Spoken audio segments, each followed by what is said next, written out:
ഓം ഗുരുർബ്രഹ്മാ ഗുരുർവിഷ്ണു ഗുരുർദേവോ മഹേശ്വരഃ ഗുരുസാക്ഷാത് പരം ബ്രഹ്മ തസ്മൈ ശ്രീ ഗുരവേ നമഃ. ഓം സദാശിവസമാരംഭാം ശങ്കരാചാര്യമധ്യമാം അസ്മദാചാര്യപര്യന്താം വന്ദേ ഗുരുപരമ്പരാം.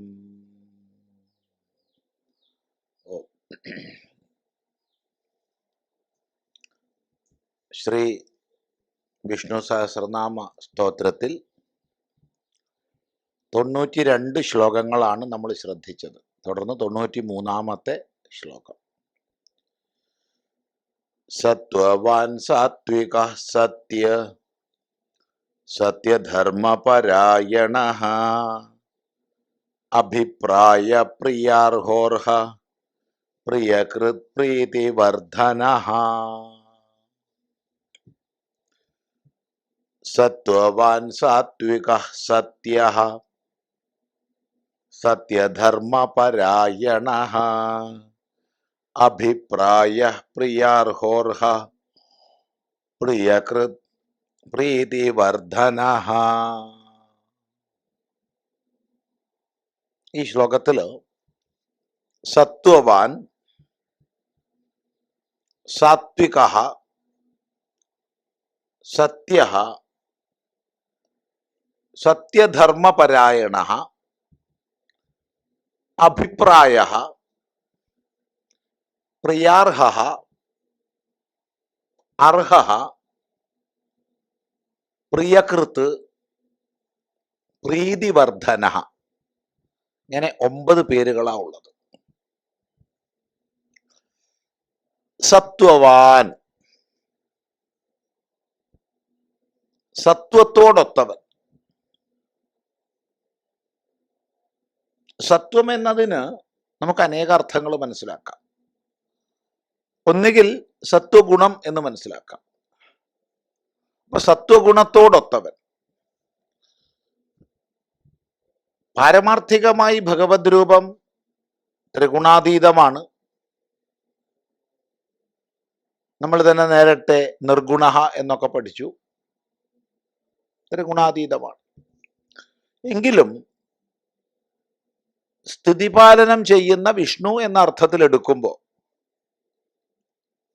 സത്വഗുണ പ്രധാനിയാണ്. അതുകൊണ്ട് സത്വവാൻ. അല്ലെങ്കിൽ സത്വം എന്നുള്ളതിന് ബുദ്ധി എന്ന അർത്ഥം പറയാം.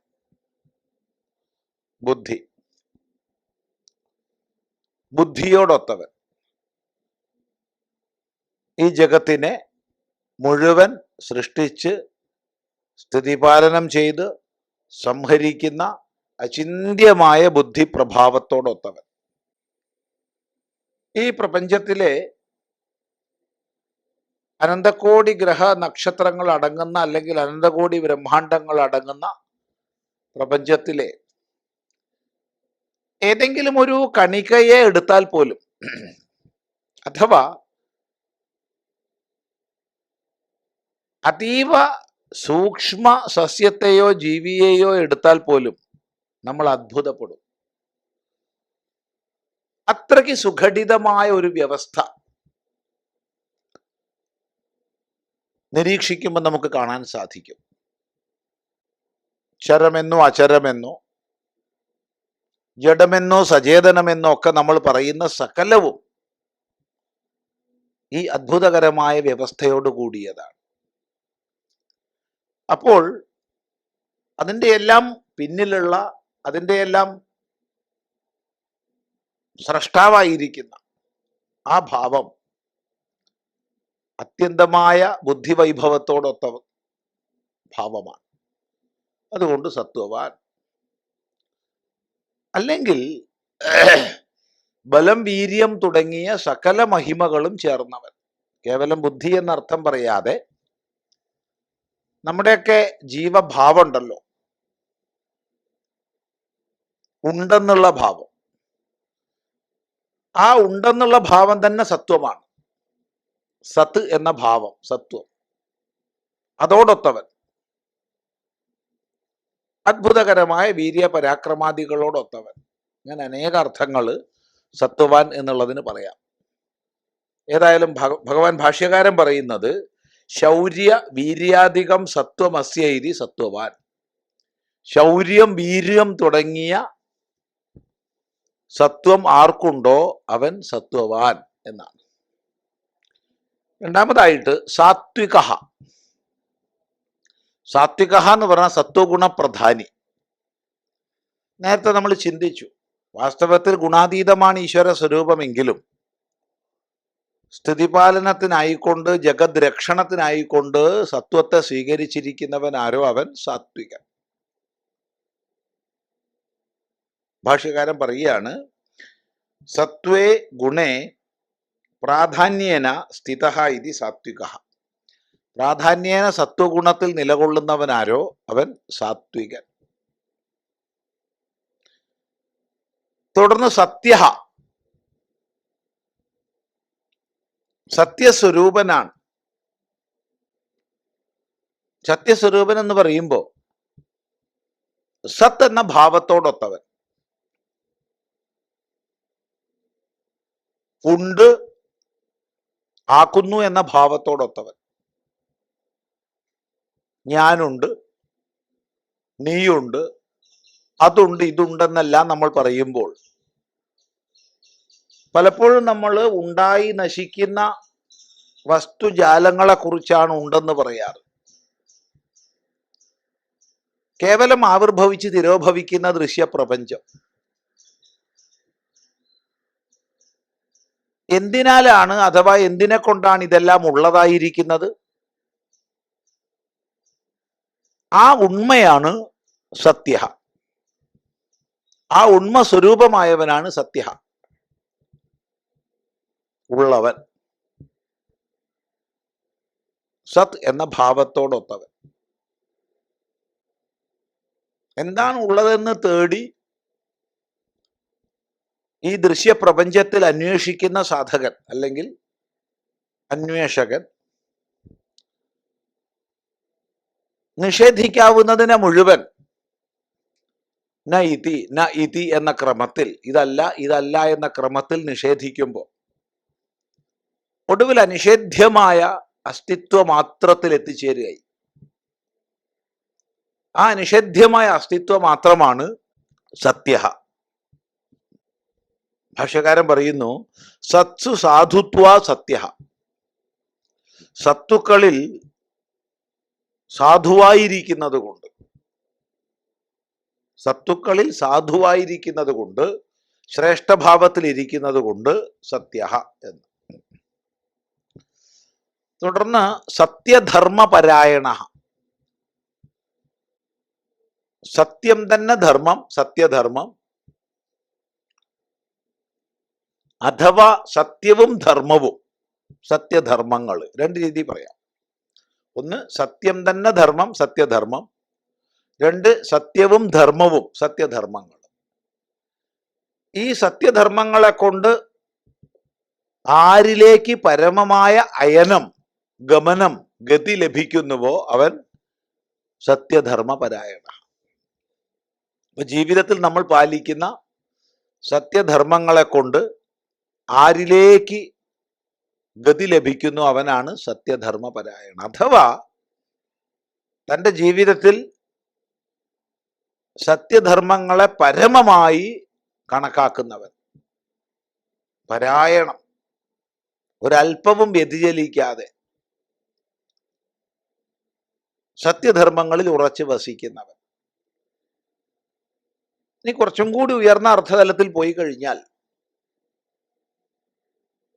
സത്യം, ധർമ്മം തുടങ്ങിയ ഉദാത്ത മൂല്യങ്ങൾ, ഉന്നത മൂല്യങ്ങൾ ആരെ ആശ്രയിക്കുന്നുവോ അവൻ,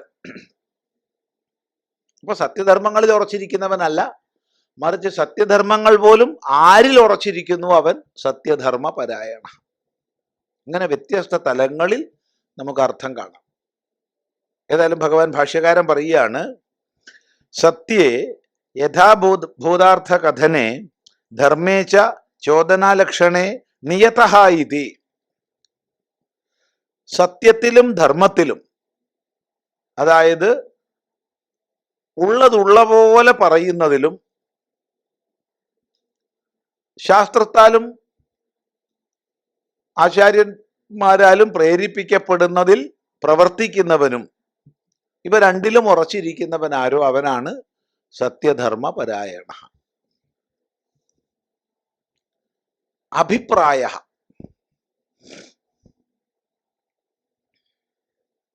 അഭിപ്രായ എന്ന് പറയുമ്പോൾ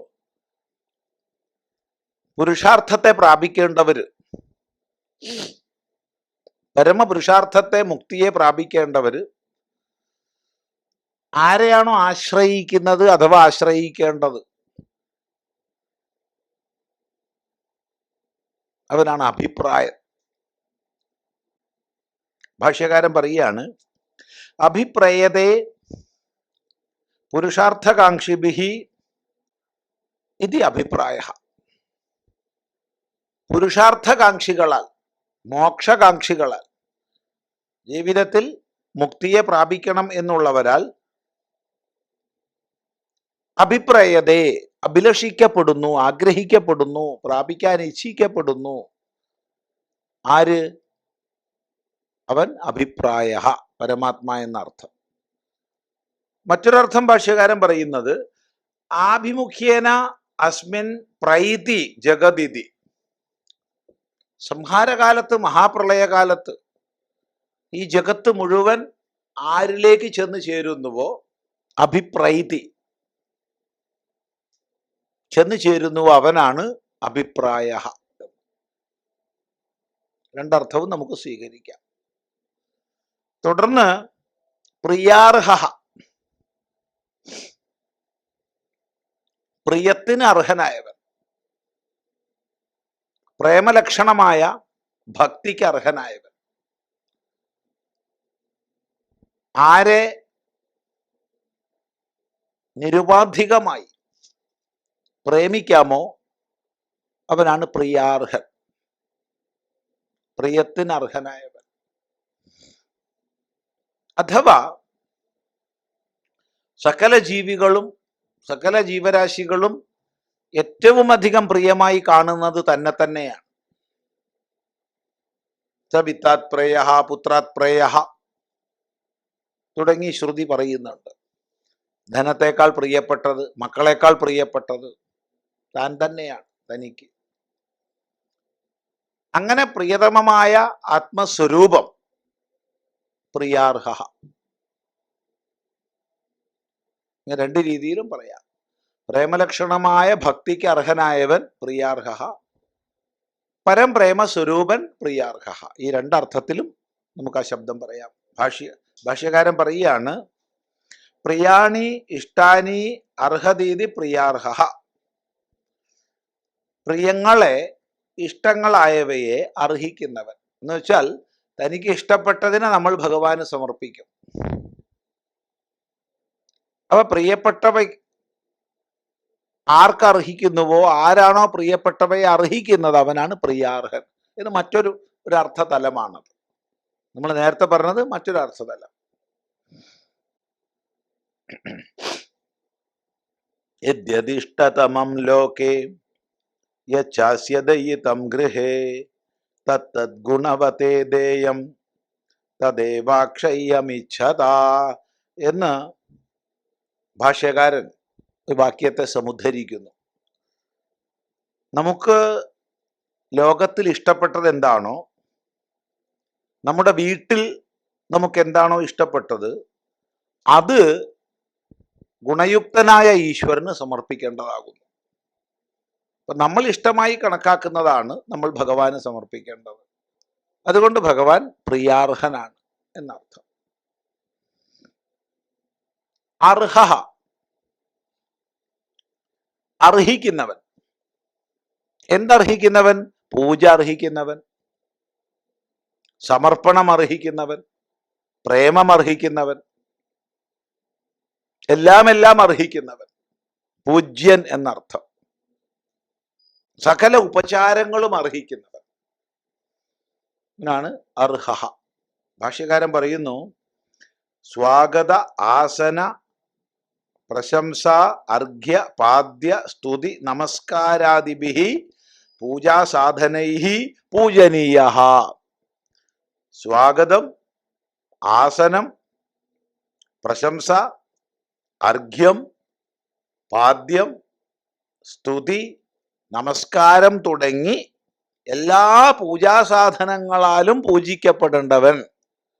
ആദ്യം തന്നെ ആവാഹനം ചെയ്തു, സ്വാഗതവാക്യങ്ങളെ കൊണ്ട് ഭഗവാനെ ആസനസ്ഥനാക്കി. അത് കഴിഞ്ഞ് ആസനസ്ഥനായി കഴിഞ്ഞാൽ പിന്നെ പ്രശംസിക്കുകയായി, സ്തുതിക്കുകയായി, അർഘ്യം, പാദ്യം തുടങ്ങിയവ സമർപ്പിക്കുകയായി. അങ്ങനെ എല്ലാ ഉപാധികളെ കൊണ്ടും പൂജിക്കപ്പെടേണ്ടവനാരോ അവനാണ് അർഹൻ, പൂജാർഹൻ എന്നർത്ഥം. ന പ്രിയാർഹ ഏവ കിന്തു സ്മൃത്യാദിഭിः ഭജതാം പ്രിയം കരോതീതി പ്രിയകൃത്. പ്രിയകൃത്, പ്രിയത്തെ ചെയ്യുന്നവൻ. നേരത്തെ പ്രിയാർഹനാണെന്ന് പറഞ്ഞു. കേവലം പ്രിയാർഹൻ മാത്രമല്ല, പ്രിയത്തെ ചെയ്യുന്നവനുമാണ്. സർവലോകത്തോടും പ്രിയം ചെയ്യുന്നവൻ, സർവലോകത്തോടും പ്രിയം ചെയ്യുന്നവനാണ്. എല്ലാവരെയും ഏറ്റവും ഇഷ്ടപ്പെടുന്നത് ഭഗവാനാണ്. മറ്റ് സ്നേഹങ്ങൾ, മറ്റ് പ്രിയങ്ങളൊക്കെ താത്കാലികങ്ങളോ കാര്യലാഭത്തിന് വേണ്ടിയുള്ളതോ ആപേക്ഷികങ്ങളോ ആയിരിക്കും. എന്നാൽ ഒരിക്കലും ന്യൂനാധിക്യ ഭാവമില്ലാത്തതാണ് ഭഗവത് പ്രിയം. അതുകൊണ്ട് പ്രിയകൃത്താണ് ഭഗവാൻ. അല്ലെങ്കിൽ മുമുക്ഷുക്കൾക്ക് പരമമായ സത്യ സാക്ഷാത്കാരത്തിലേക്ക് ഉയരുന്നതിന് വേണ്ടി ലൗകികങ്ങളായ വിഷയങ്ങളിലുള്ള പ്രിയത്തെ ഇല്ലാതാക്കുന്നവനാണ് ഭഗവാൻ. അപ്പൊ പ്രിയം കൃന്തതി, കൃന്തനം ചെയ്യുന്നവൻ എന്നുള്ള അർത്ഥത്തിൽ കൃത്ത് പറയാം. നേരത്തെ കരോതി എന്നുള്ള അർത്ഥത്തിലാണ് കൃത്ത് പറഞ്ഞത്. ഇപ്പോ കൃന്തനം ചെയ്യുന്നവൻ, കൃന്തതി, നശിപ്പിക്കുന്നവൻ. അപ്പൊ പ്രിയത്തെ നശിപ്പിക്കുന്നവൻ എന്ന് വെച്ചാൽ വസ്തുക്കളോടുള്ള പ്രിയം, വ്യക്തികളോടുള്ള പ്രിയം, സ്ഥാനങ്ങളോടുള്ള പ്രിയം ഇതൊക്കെ ഇല്ലാതാക്കി അതിനെയെല്ലാം ഈശ്വരോന്മുഖമാക്കി തിരിച്ചുവിടുന്നവനാരോ അവൻ പ്രിയകൃത്. രണ്ടർത്ഥവും നമുക്ക് ചിന്തിക്കാം. ഭാഷ്യകാരൻ പറയുകയാണ്, ഞാൻ കേവലം പ്രിയാർഹൻ മാത്രമല്ല, കിന്തു പിന്നെയോ സ്തുത്യാദിഭിः ഭജതാം പ്രിയം കരോതി. സ്തുതി തുടങ്ങിയവയിലൂടെ ഭജിക്കുന്നവർക്ക് പ്രിയത്തെ ചെയ്യുന്നവൻ, ഭജിക്കുന്നവർക്ക് പ്രിയത്തെ ചെയ്യുന്നവനാണ് ഭഗവാൻ പ്രിയകൃത്. അതുകൊണ്ട് തന്നെ പ്രീതിവർദ്ധന, പ്രീതിയെ, സന്തോഷത്തെ വർദ്ധിപ്പിക്കുന്നവൻ, എല്ലാവരുടെയും മനസ്സിന് ശുദ്ധിയെ നൽകി, തെളിച്ചം നൽകി നമുക്കുള്ളിൽ പ്രീതിയെ വർദ്ധിപ്പിക്കുന്നവനാണ് ഭഗവാൻ. പറയുന്നു, തേഷാമേവ പ്രീതിം വർദ്ധയതീതി. ഭജിക്കുന്നവരുടെ പ്രീതിയെ വർദ്ധിപ്പിക്കുന്നവനാണ് ഭഗവാൻ. അതുകൊണ്ട് പ്രീതിവർദ്ധന. ഇങ്ങനെ ഈ ഒരു ശ്ലോകത്തിൽ സത്വവാൻ, സാത്വികഃ, സത്യഃ, സത്യധർമ്മപരായണഃ, അഭിപ്രായഃ, പ്രിയാർഹഃ, അർഹഃ, പ്രിയകൃത്ത്, പ്രീതിവർദ്ധനഃ, ഇങ്ങനെ 9 പേരുകളാണ് ഉള്ളത്. തുടർന്ന് നമുക്ക് അടുത്ത പ്രാവശ്യം ശ്രദ്ധിക്കാം.